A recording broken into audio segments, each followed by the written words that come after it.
से टकराई से युवान कहते हैं। वो जवानी जवानी नहीं, वो जवानी जवानी नहीं जिसकी कोई कहानी ना हो, उन आंखों की कोई हस्ती नहीं जिन आंखों में पानी न हो।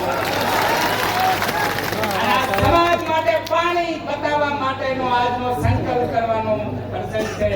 સંકલ્પ કરીને જઈએ કે આગામી સમયની અંદર સમાજને સામાજિક આર્થિક અને રાજકીય રીતે સક્ષમ બનાવવા માટે જો હું પાછો પડું તો મારી ગણનારીનો દાન સાથે આપણે આપણા ક્ષેત્રમાં કામ કરીશું। આજે દિયોદરના આંગણે સદારામ બાપુના ચરણોમાં આ છાત્રાલયની અંદર સમાજ સૌ અહીં તમે ઉપસ્થિત રહ્યા, તમારું હું વંદન કરી અને સૌનું સ્વાગત કરું છું। અને આ નવો ઇતિહાસ સમાજનો બનવા જઈ રહ્યો છે, એ ઇતિહાસના તમે સૌ ભાગીદાર થજો। અને મિત્રો, સંકલ્પમાં એટલી તાકાત છે, નક્કી કરો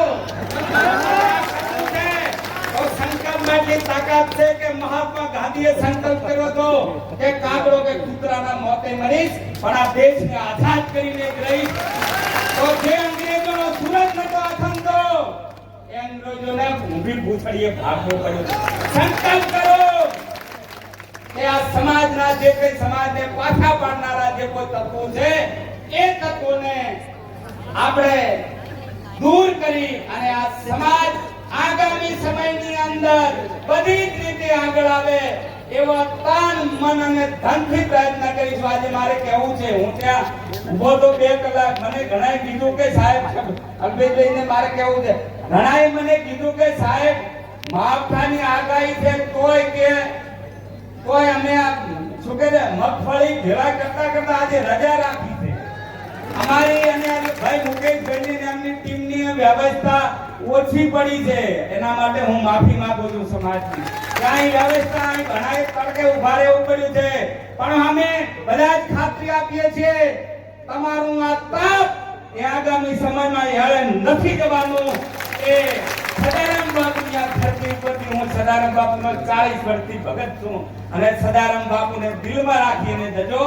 આવતીકાલ તમારી છે, એ આવતીકાલને વધારવા માટે સમાજ એક બને, નેક બને, સંગઠિત રહે, શિક્ષિત રહે અને સત્ય માટે સંઘર્ષ કરતો રહે એવા સંકલ્પ સાથે આપણે છૂટા પડીશું।